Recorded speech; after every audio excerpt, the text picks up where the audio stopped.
So today I'm very happy to have Hoang here to tell us about Fox-Neuwirth cells in quantum shuffle algebras and the homology of type B Artin groups.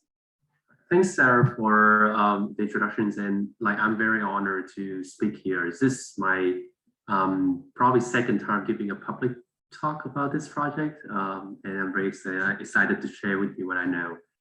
So there are three things in the title: Fox-Neuwirth cells, quantum shuffle algebras, and type B Artin groups. And I will speak.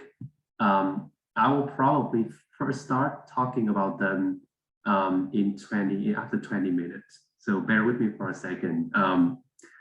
First I want to start with kind of talking about the more overarching theme of the type of projects, the type of programs that we're working on.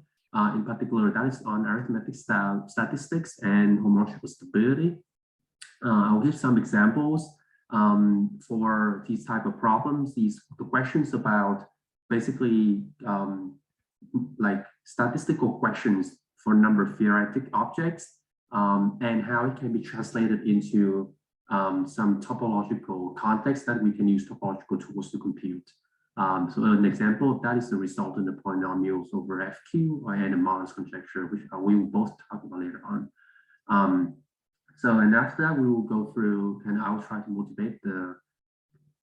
to define all the things in the title, and also motivate like the reason why we care, and give like a very brief sketch of like the way to go to group it. And maybe we will wrap back to some of the first examples as well, as an application. Okay, so the theme here is to use topological methods in arithmetic statistics, which is the study of statistical kind of questions in number theory. So the thing here is that the overarching program is going to be trying to transform these statistical questions about arithmetic quantities like Legendre symbols, or the number of function fields, number fields, mobile fields, things like that, into computations, or sometimes just bounding of the homology of configurations of twisted coefficients. Just to remind us, configuration space is the space of unordered sets of n distinct points in C. Here we always work just on the complex numbers. That's nice. And we know that over the complex number, then the fundamental group, I guess the configuration space of n points is a k pi 1 for the break group of n strands. So it has n minus 1 generators, and it satisfies a break relations when they're close and commute when they are far apart. Just the usual break group that you will see. Also, I want to point out that throughout this talk, I will use AN for the break group, and I know it's going to kill a lot of people, but I'm sorry. We are talking about the type B Artin groups later, so it's easier to make the type A Artin group, aka break group, to be A. And the main tool that we will not use at all during this talk to do this program is to translate between these arithmetic problems into these topological problems. It's the twisted growth and neglect just fixed point theorem, which is explained very well in the paper by Church, Allenberg, and Farb in 14. It's for representation stability, blah, blah, blah. That is going to be the key tool to translate between one is point counting over varieties, and another point is just computing the trace of the Frobenius on homologies of configuration spaces. And that will be the key thing in all of these kind of relations. So the first example, which was actually introduced to me very recently, by that I mean about just 8 months ago, by Jordan Allenberg, and it is on the resultant of polynomials over a finite field. So here's a question that Jordan, along with Mark Schusterman, asked, is that over a finite field FQ, what can we say about this quantity Fn_mq that is defined to be the sum over all polynomials Fg of these chi res Fg. So I'm going to explain all of these here FG runs over all pairs of monic square-free co-prime polynomials. So you don't want any common roots between these two. And rest FG here is defined to be the product of all the differences of the roots of f and g. So your lambda and mu are roots of f and g respectively.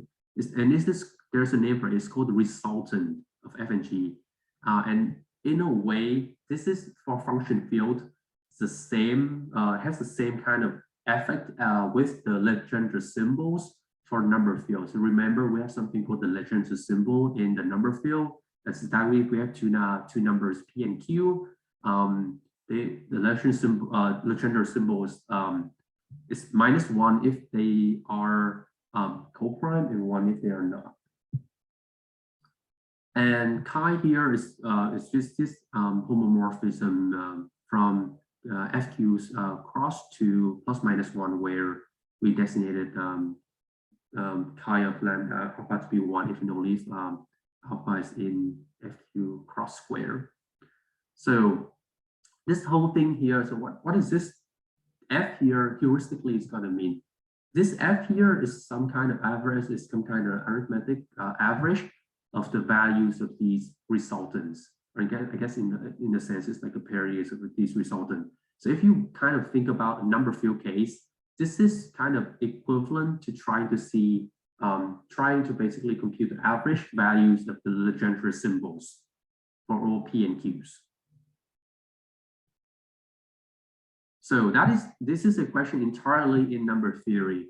But the nice thing about this is that Jordan, Ellenberg, and Schusterman came up with a way to kind of connect it to topology using the kind of tools that I kind of very briefly talk about. But we will try to focus on the topology side here. And the player on the topology side is the bicolor configuration space, which is defined to be just a space of unordered sets of n blue points and m red points, all distinct in C. So here are a few facts.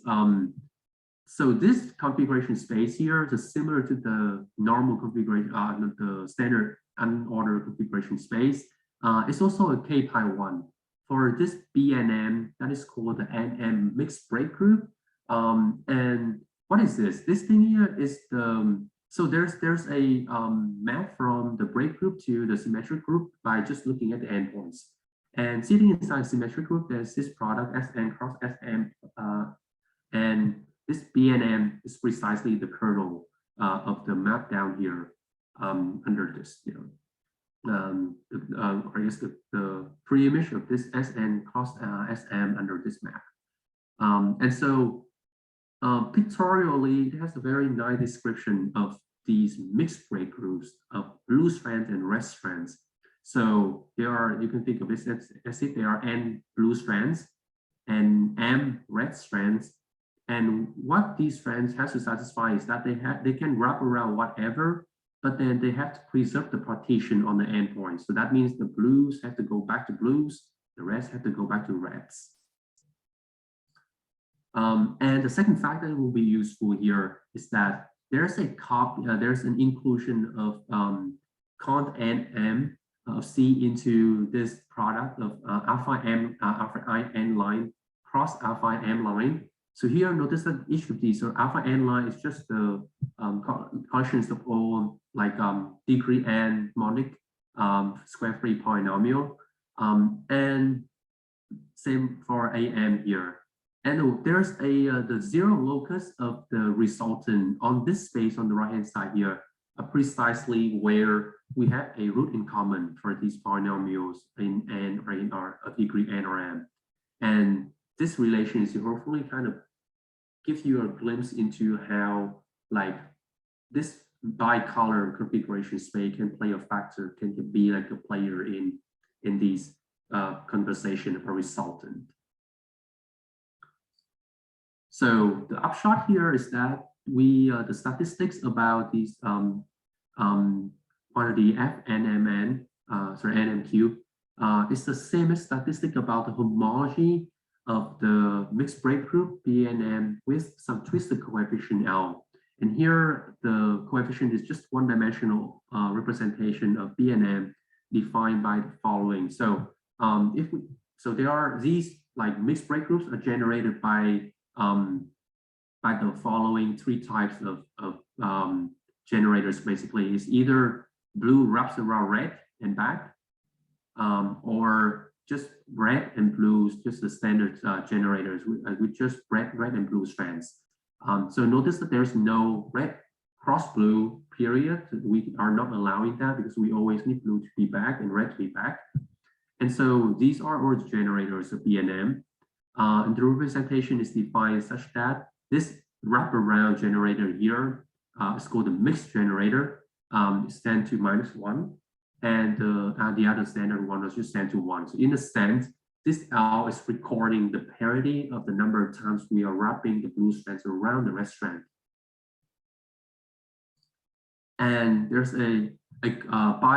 using like kind of some just computations on the resultants, and with the hope for a conjecture about resultant that they want to show that Ellerberg and Schusterman translated into a conjecture about the homology of mixed break group. And that is the homology. There's a vanishing range for the homology of the mixed break group in NM in these coefficients. And such that it is 0 for every I less than or equal to max of N and M minus some number epsilon. There are some kind of progress going on with epsilon being whether it can be related to N or M, it can be a fixed constant number. So that's why it's the conjecture, it is still in fluid. But here's something that came out from a more general construction that I will talk about later today, but it is useful nevertheless for this particular context. Is that in the particular case of M equal 1, then in fact this conjecture holds, and I guess because here M is 1, so mass of NM is just indeed N. And in fact, this vanishes for I less or equal to N minus 2.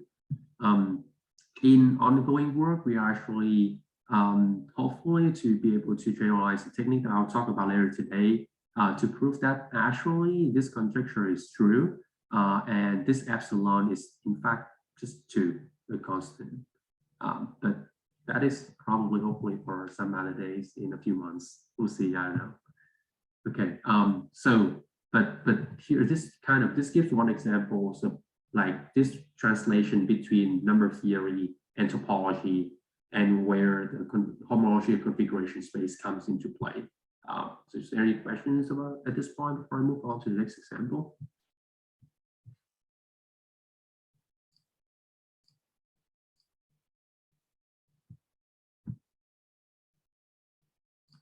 All right, so I'm going to take that to know. So the second example is the Mahler's conjecture, which is going to be more, which was what started me with this project. And it's going to be more central to the techniques that we're going to use. So it all started with a very famous problem in mathematics named the inverse Galois problem. And it circles around the question is that does every finite group G appear some Galois group of some number field K? Now, we don't have a proof for this. We don't know if it's true, but the very general belief that everybody holds is that this is true. And if we know it's true, then the approach that like the community approaching this problem is doing is more about how true can it be? So like, can we say any more about like how many, because we know there exists, like how many number field case that has like a specified Galois group G. And there are a few conjectures going on around it, and one variant of that is called the Mahler's conjecture, which is as following. Again, this is something in number theory, so bear with me for a moment here.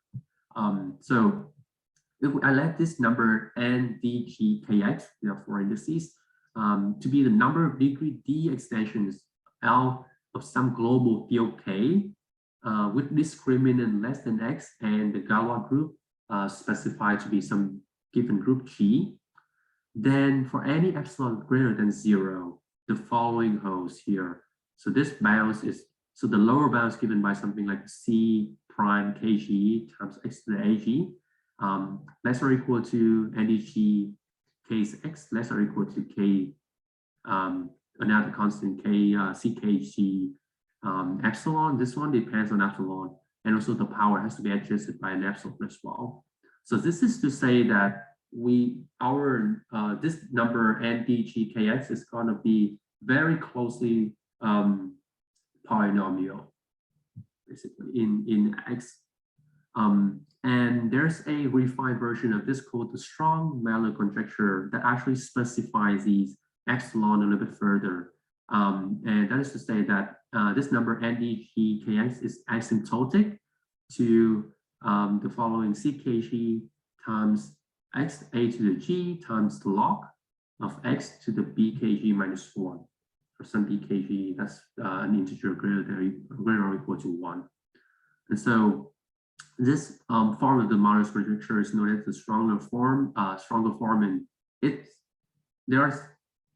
it's harder to prove in some cases, it's easier to prove in some other cases.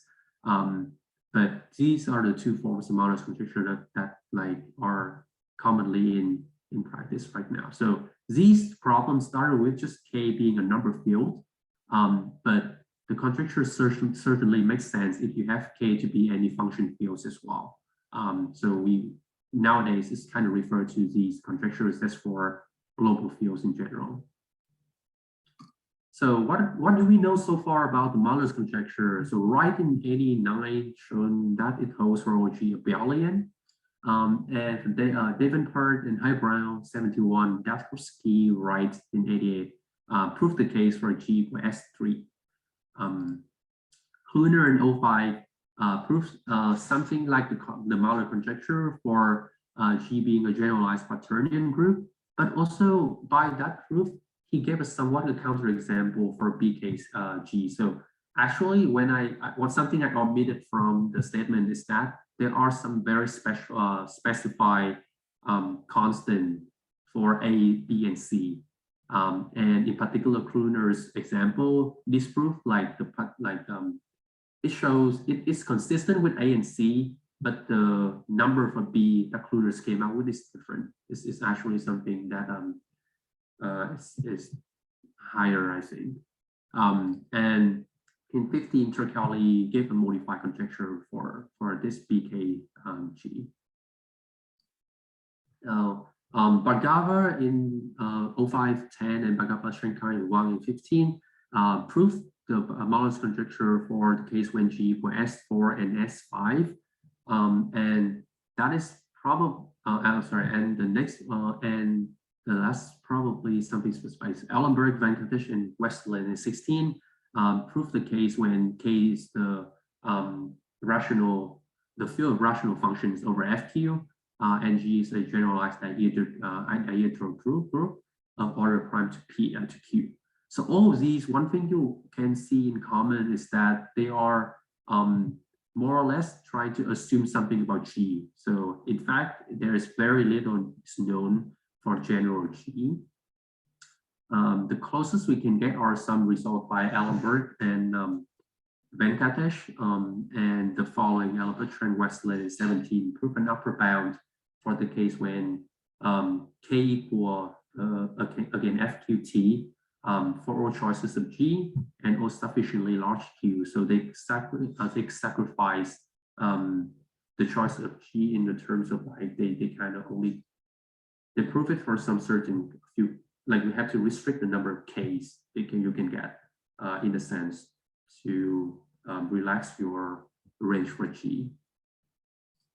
But the cool thing about this is that all of these are looking very number theoretic, and in particular the first 4 proofs are very number theoretic, but the last 2 papers, Ellenberg, Venkatesh, Westland, and Ellenberg, Trent, Westland, both use topological methods, albeit they use different topological methods.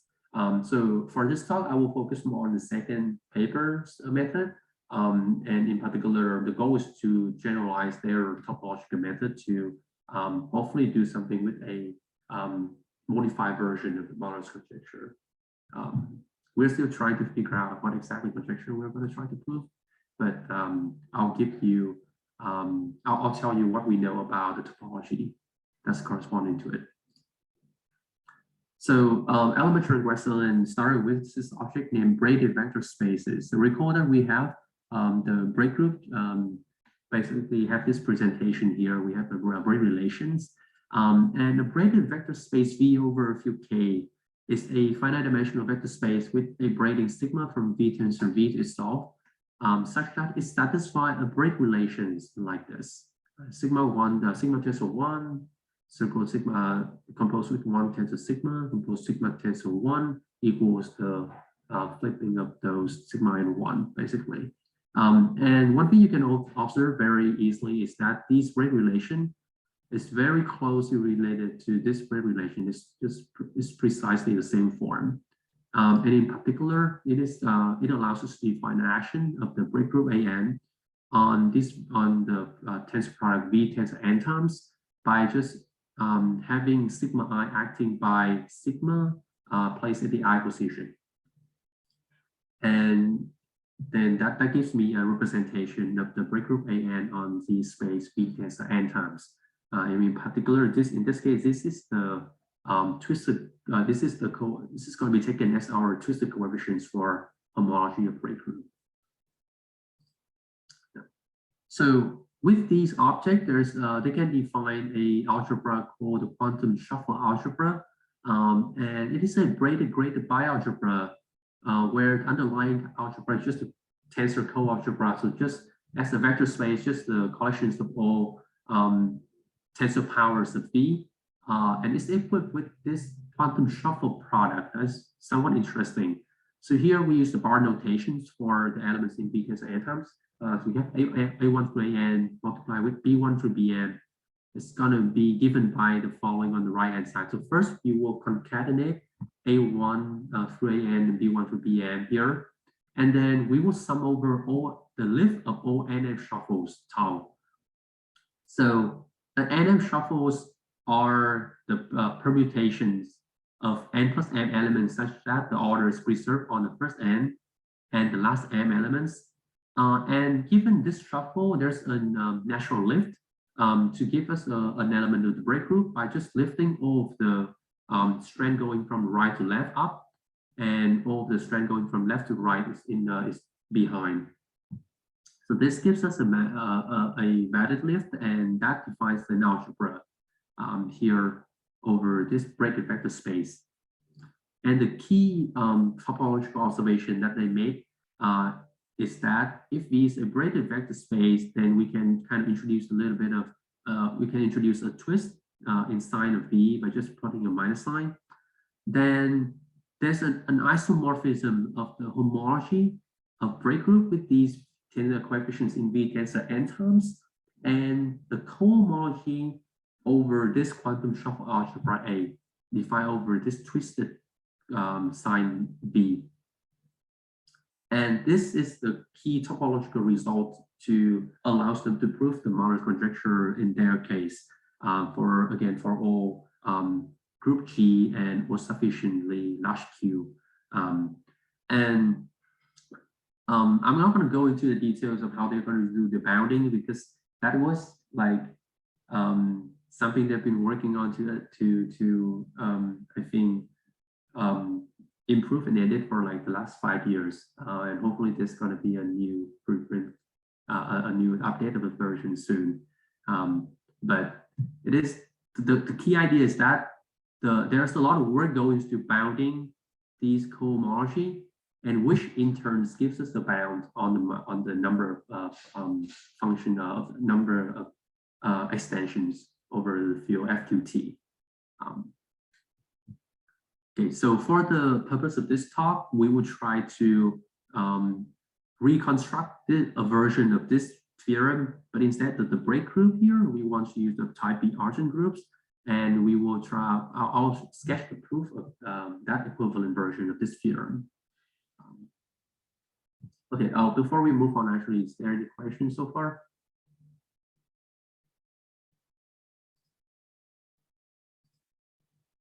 Okay, so So here, let's define a few machineries for just first state our theorem. Here I'm going to define this tau braided vector spaces that are the equivalent things for the type B which is going to be equivalent for braided vector spaces, but for the Artin group of type B. First, let's recall that the Artin group of type B has the following representation. The following presentation where there's the only new thing is that it has a new generator tau n, and that is basically sigma n squared for the last generator, sigma being the last generator, the break group, and for that it satisfies a lot of like relations in the break group, and it also satisfies an additional break relation that involves this new generator's tau n. And similarly, we can define an object named the braided vector space VW over K to be a pair of finite dimensional vector space VW, where V is a braided vector space already with a braided sigma.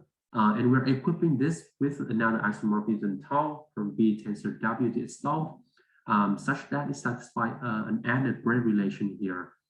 And again, the only observation we want to make here is that this break relation here is precisely corresponding to the new break relation in the definition of Artin group of type B. Also, I want to, should I go back? Yeah. Also, I want to point out that these Artin groups of type B are originally comes from a different thing. It's like something in combinatorics, but there's a way of including these Artin group of type B into these break group AN. And that is, these type B Artin groups are just precisely the subgroup of the AN where the last strand is always pure. And that is going to be the description that will be useful to us. So given these tau braided vector space can define an action of the Artin group Bn on B tensor n times tensor W, that's very similarly to how we define the action of the break group AN on B tensor n times. The upshot here is that this gives us a representation of the Artin group Bn. Okay, so one technical definition that is needed for the statement of the theorem is that a tau braided vector space is co-separable if there exists an isomorphism var phi from B tensor W to B tensor W tensor B such that it satisfies some relations. And the key idea behind these new added relations is basically that we want phi to act somewhat like a square root of tau. Because remember that way in tau is a double twist, right? It's a full twist, and we're lacking the information about the half twist here. And it turns out that in this case, in the construction that we will do later, we do want to have some kind of a notion of doing a half twist for V tensor W to W tensor V. And so we kind of want the existence of this phi. Now this separability does not depend on the choice of phi, but sometimes choosing the right phi gives us a whole lot better computation in general. So that is something to keep in mind. Okay, so this is the key, the main structural theory of this talk is that if we have a VW to be a separable tau braided vector space, and again, we have epsilon here denote a twisting sign of V, and A be the quantum shot for algebra defined from it. AE here defines the enveloping algebra of A. Then for some A by module frac M that we will explicitly define later, there's an isomorphism between the homology of the Artin group Bn with coefficients in V tensor n times tensor W and the cohomology of this bimodule M over the enveloping algebra of A. So this you can see is very similar in nature to the theorem that Elementary and Westland had for the break group. Now the proof of these are similar to some sense, is also technical to a sense and I'll talk about where it differs from their proof and the construction later. But notice that there are some we don't have a lot of examples of these top-rated vector spaces, but we have some that are crucial to what we want to do. So for example, if W equal B's are both braided vector spaces, and sigma and tau is just sigma squared, then this is a separable top-rated vector space, and this sphere applies. In the second case, which is important for the application to the first example that I mentioned at the beginning, is when W and V are both one-dimensional, and the braidings are given by just multiplication by some unit Q and P. Okay, so to sketch the proof of this, there are a few steps. First, we will discuss some induced representation theory of braid groups. So the first proposition is this: we know that we have a good description for the left coset of these subgroup Bn in the larger braided braid group AN plus 1, which has the following forms. It consists of O alpha I Bn, where the alpha i's are given in this picture. And heuristically, you can think of this as if it's a lift of a n1 shuffle that sends n plus 1 to I. So when we have sent n plus 1 to I, and because it's the shuffle, right, everything else is auto preserving, and we're lifting that. So I just discovered recently that this is not the first time somebody chose this to be the coset representatives for these subgroup Bn. In particular, Manfredi also used this thing in his work on the mixed braid group. But given this particular choice of coset representative, then we can talk about the induced representation of AN induced by the BN representation more explicitly. So in particular, if the BN representation is chosen to be V tensor N times tensor W, like what we constructed, then the induced representation here is isomorphic to the just direct sum of all the copies of alpha i's, V tensor N times W. And this in turn we can make some natural choices to say that this is isomorphism. All of these are as representations to the direct sums of these tensor factor of these summands, where each of them are basically tensor factors of n copies of V and W, where W can be anywhere in here. So there are n plus 1 different factor summands here. Okay, and the upshot about the right-hand side here is that this right-hand side here actually allows us to apply braids that move the factor W, which is definitely way more natural when we talk about configuration space of points, because we want all the points to move around, and that in our stratification correspond to moving the W, swapping the W and B's around as well. Okay, so there are a few algebraic structure that we need to define again for the proof of this, and they are all braided. So in fact, the first one comes with this. So if A is a connected associated K algebra and M be an A bimodule, I is the augmentation ideal of A, then we can define the chain complex F star Mi as the following. So as a graded module, it's just consisting of all of these module of this form. It's I tensor I minus 1 times tensor M, tensor I, tensor Q minus I times. So again, it's basically there are Q things here, Q minus 1 copies of I and 1 copy of M, and M can be anywhere. Okay, and we are arranging Q from 0 to infinity to route out all of the all the summands of the graded module F star Mi. And the boundary operators are defined in a very similar way to the bar complex. And so that is to say that so dm is just going to be given by multiplications of the elements in the n position and the n plus 1 position. And in the case when m is I minus 1 or I, that corresponds to a multiplication with the module m. So that is where we need m to be a bimodule, so that we can have like like a valid kind of thing for F here.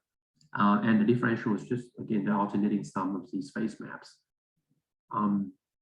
So one thing I want to point out is that this chain complex here is very similar to the bar complex. And the way you can really cook up this chain complex from the bar complex is just to replace anywhere in like anything, one copy of I in the bar complex with an M everywhere. And so you would have like a kind of an enlarged version of the bar complex where you have an M in every single summand. And the key thing that goes, the key homological computations in this work is to compute the homology of this chain complex F star Mi. And what it gives is that there's an isomorphism of this, the chain the homology of this chain complex F star Mi with the Tor module over the Tor module over the enveloping algebra AE and of the module M with K. So in other words, it's the isomorphic to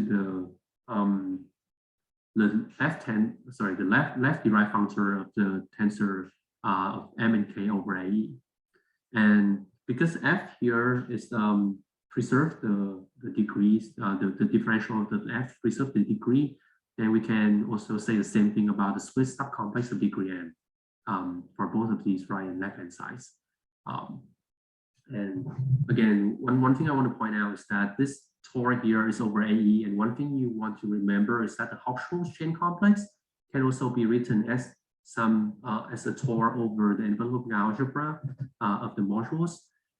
And one thing that goes into the proof of this theorems is in fact is the fact that this chain complex F star Mi here can be embedded into a Hochschul chain complex of the module M. And then we can prove some homological computing, some homological result from there. Any questions about this particular construction?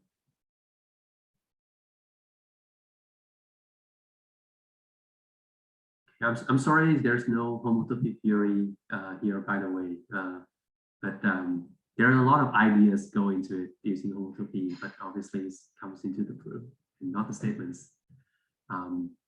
Okay, so the second object that I will need to define here is what I promised before, is the bimodule M over a quantum shuffle algebra. So here, if I have a tau-braided vector space VW, and also I want this to be separable, then I can define a bimodule M over this quantum shuffle algebra as the following. So as vector spaces, it's just the collections of all of these tensor factors where they are basically exactly one copy of W's and a bunch of copies of these everywhere in each summand. And the multiplication here is given somewhat similar to the multiplication in the quantum shuffle algebra. So again, we concatenate the elements, and then we apply to them the sum over all shuffles, in this case, PQ shuffles. So this mirrors the construction of the quantum shuffle algebra, but accounting for, again, exactly one copy of W. And this is key in a sense, because remember that in our induced representation that we talk about, there's always that one copy of W in every summand of the induced representation.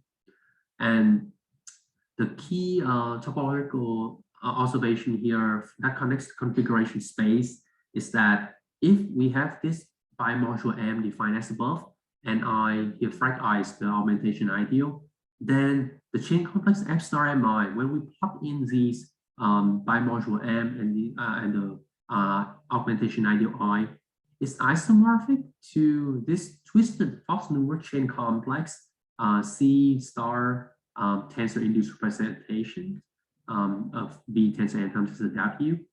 And this right-hand side here is what computes the homology of the configuration space in a local system associated to with this representation of the fundamental group, Artin group of type B.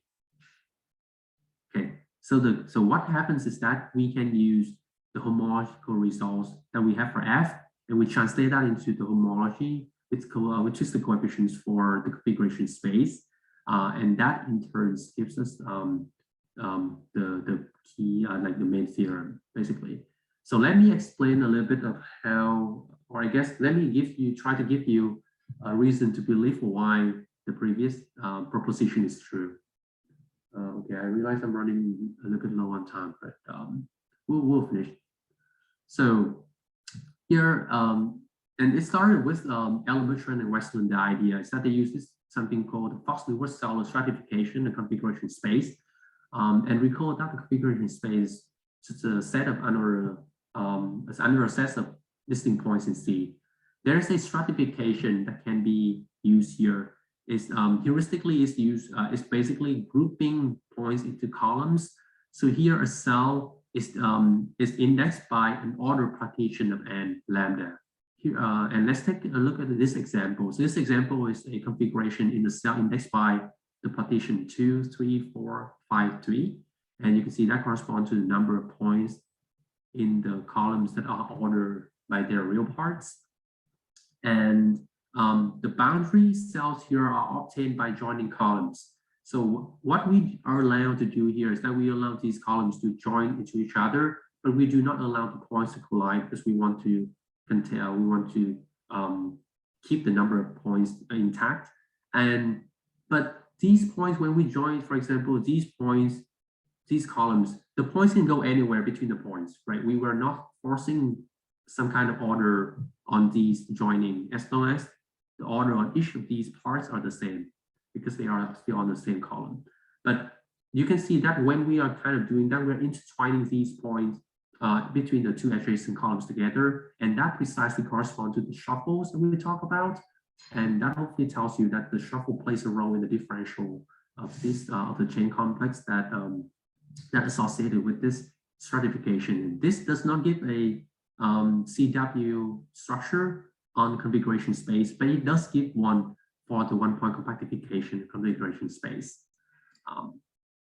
So with that, I want to shift here a little bit. So with this, what we do is that I want to give like a geometric interpretation for the chain complex F star by talking about how we can heuristically think about a local system associated on this stratification. So what we do is that there's one, remember there's always one W, like one copy of W in our stock. And so the idea is that we will decorate each one of the points on the configurations with a copy of V and some special point with a copy of W. These interns here are corresponding to elements in some kind of like tensor product here. So V tends to 2, this corresponds to the first columns. Again, the second column is V tends to 3 times. The middle column is V tends to W, tends to V squared, and so on. And each of these things here now, notice that the V tensor n times lies in the bar complex of these quantum shuffle algebras. The V tensor n times lies inside quantum shuffle algebra, and the middle one with a copy of W, because it has exactly one copy of W, it lies inside the module M. And now when we look at this thing here, we can see that this is indeed something in the chain complex of F. And there are 2 indices. The first one is a homological degree, and the second one is just the internal degree that counts the total number of points on the plane. Okay, so hopefully that convinced you somewhat that this that indeed this chain complex F star Mi encapsulated the structure of the cellular chain complex of the configuration space with these twisted coefficients. And finally, when we put all of these things together, we can prove the main theorem, which is this isomorphism between homology of type B Artin groups and cohomology of the module M. And so it started like this. We started by Shapiro's lemma, just putting in, it gives us a way to compute the homology of the type B Artin group using the using the homology of break group.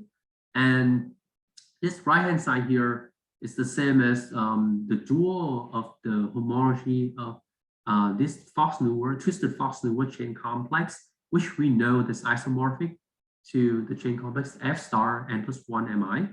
And we computed this, right? We computed this to be Tor.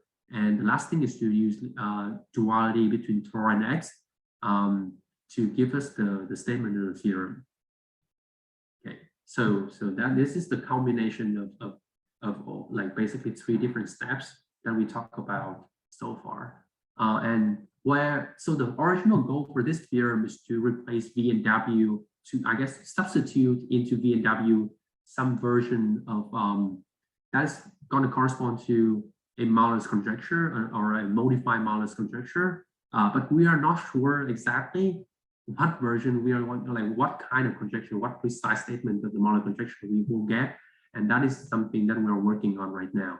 But as an immediate application, what we can do is that we can actually do some computation with the second example there, where V and W, where V and W to be just 1-dimensional over K, and P and Q again are given by multiplication by units.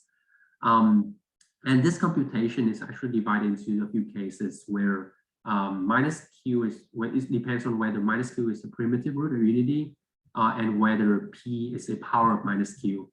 And there are some of these computations are very easy, most of them vanishes, but there are some computations that are actually interesting. And in particular, when minus Q is a primitive M root or unity, and P is an R power of minus Q, then this homology vanishes for a whole lot of range.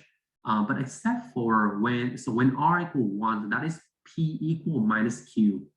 In particular, this recovers, if we plug in Q equal 1, then this recovers the coefficient system that I talked about in example 1, that's conjecturally vanishing for some range by Allenberg and Schusterman. And we proved that the homology here, we not only give the bound, but we compute that it's just rank 1 for only when n is a multiple of n, and only for the top 2 degrees of the homology. And even more interesting, when R is anything else, then this homology has rank 1 or 2 when precisely they are when there are 2 types of values of n out of m. So there are the fractions of non-vanishing values for n is 2 over m. And it has a vanishing range that is defined by this number here, and m minus 2 over m times n. So there's the slope m minus 2 over m for the vanishing range of this. And again, like I said, when we plug in P and Q to be 1 and minus 1, minus 1 and 1 in this case, then we recover what the special case of Jordan and Schusterman's conjecture. Okay, so with this, I would like to conclude my talk here, and thank you very much for listening. I'm up for any questions. Let's thank our speaker. I hope I didn't bore people to death. And yes, are there any questions?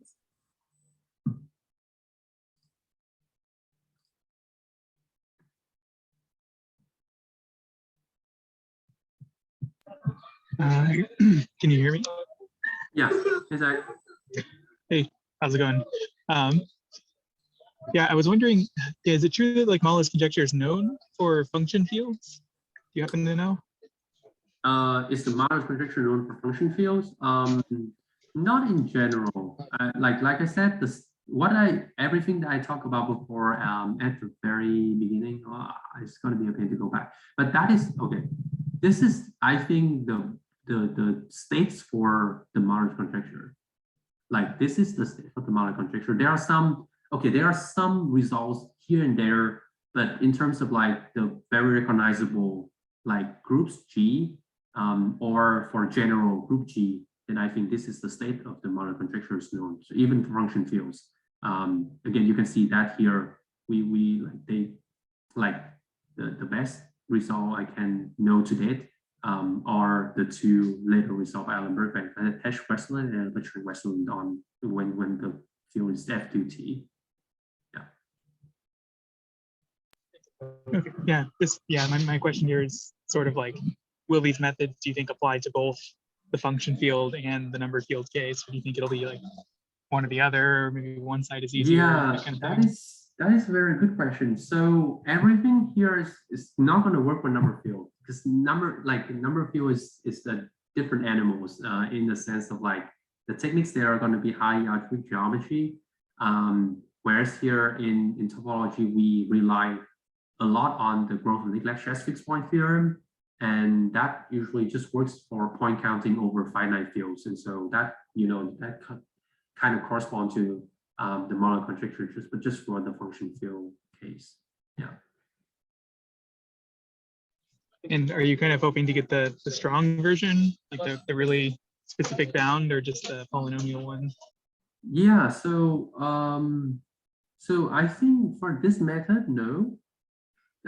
I think for this method, no. And in fact, for the lower bound, this method doesn't work, because if any kind of lower bound, non-trivial lower bound that this method can produce basically implies the inverse Galois theorem. And that is probably something a little bit too hard to hope for right now. That's me quoting Craig. But yeah, I think for the current method, we are trying to look for, again, like the goal of this was to probe around, try to see if we can kind of expand, like how far we can push this method to prove for general G, because like I said, there's not a lot of results for general G.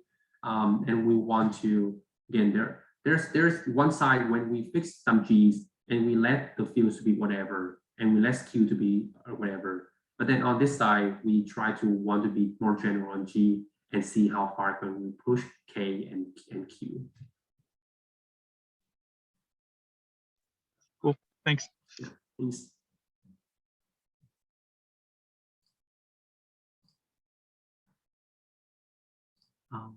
Okay, so there's a question, anything about conv lambda when n is more than 1? That's a good question. So there's a paper by Dev Sinha and Chad Juicy on, it's called Fox-Neuwirth stratifications and so on. I forgot. It's in 2022. But that in that paper they give like a treatment for these Fox-Neuwirth stratifications for any, like for the over Rn. So it's just not just R C's R2, right? And they give something for Rn, and also they talk about the lift of this thing when we instead of having the unordered configurations, but we have the ordered configuration as well. And the cells in those cases, the stratification are indexed not by just partitions, but rather by trees. They are not very fun to work with, and for the purpose of this particular work, we try to just stick to two-dimension, which is like nicer. But yeah, there's like a version of these stratification for Rn.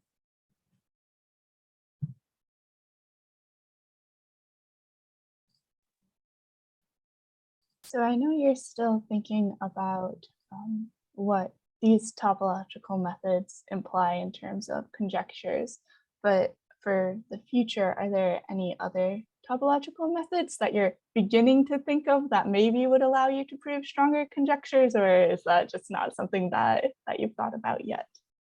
Yeah, so that's a good question. So I got this, like this result was, I've been laboring over this paper for a while, and at the same time I try to really extend it to prove like what I said, so I try to, I've been doing a lot with like kind of shifted back to example 1, and try to basically prove this like conjecture. So I haven't been back to the Malloy conjecture for a little bit, but one thing that like is somewhat interesting is there are some recent papers by Jeremy Miller and Phil Torstenson and Andrea Bianchi on the homology of nanofibers, and which are essentially related to homology of pure break group.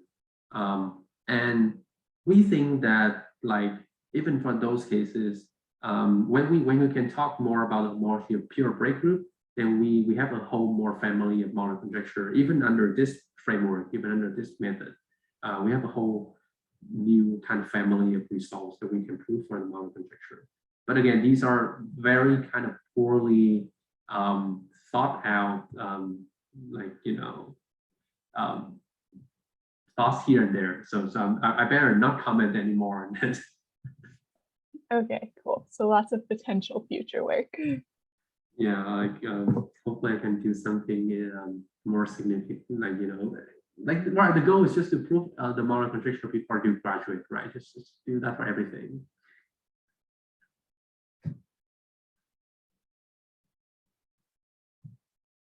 Any other questions?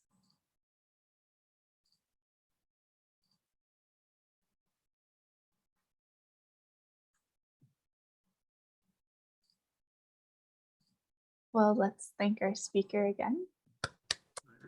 Thank you all for listening.